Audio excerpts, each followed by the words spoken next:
प्रश्न 25 एका हॉलची लांबी 15 मीटर व रुंदी 10 मीटर असून हॉलमध्ये 0.25 मीटर लांबीच्या चौरस आकृती फरशा बसवायच्या आहेत, तर त्यासाठी किती फरशा लागतील? बघा मित्रांनो,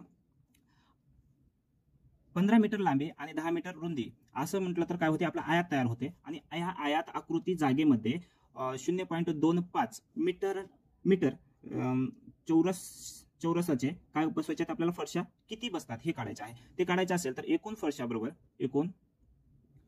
बरोबर काय करायचं सूत्र, आयताचे क्षेत्रफळ म्हणजे आयत आकृती जागेवरती काढते ना, त्यामुळे आयताचे क्षेत्रफळ आणि छेदामध्ये आणि ते फरशा कशा आहेत, चौरस आकृती आहेत म्हणून चौरसाचे क्षेत्रफळ.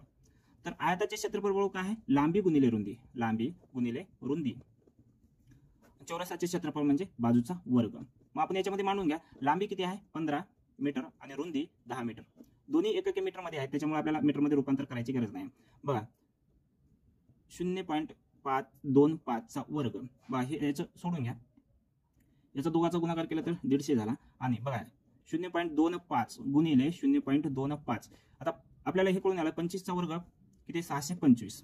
तर आता इथे पॉईंटचा विचार करावा लागेल आपल्याला. पॉईंट किती स्थानानंतर आहे 1 2 आणि इथे 1 2 म्हणून काय झाले 4 स्थानानंतर पॉईंट द्यायचा 1 2 3 आणि इथे 4 स्थानानंतर पॉईंट दिला, म्हणजे याचा जो क्षेत्रफळ किती आहे 0.0625 इतके क्षेत्रफळ आहे. मग आता आपल्याला हे सोडून घ्यावं लागेल, छेदामधले पॉईंट उडवायचे असेल तर आपल्याला अंशामध्ये काय तितके शून्य द्यावं लागेल आहे, तितके शून्य देता येतात. किती 4 आहेत 1 2 3 4 छेदामध्ये.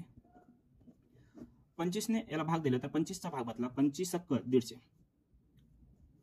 25 × 150, 25 × 25, 25 दोन्ही 50, 25 दोन्ही 50, इथे उरले 10, 25 चौक 100, 25 चौक 100 उरले 2 शून्याला जसं तसं, म्हणजे एकूण किती फरशा बसतील तर 2400 फरशा त्याच्यामध्ये बसतील. तर पर्याय क्रमांक C.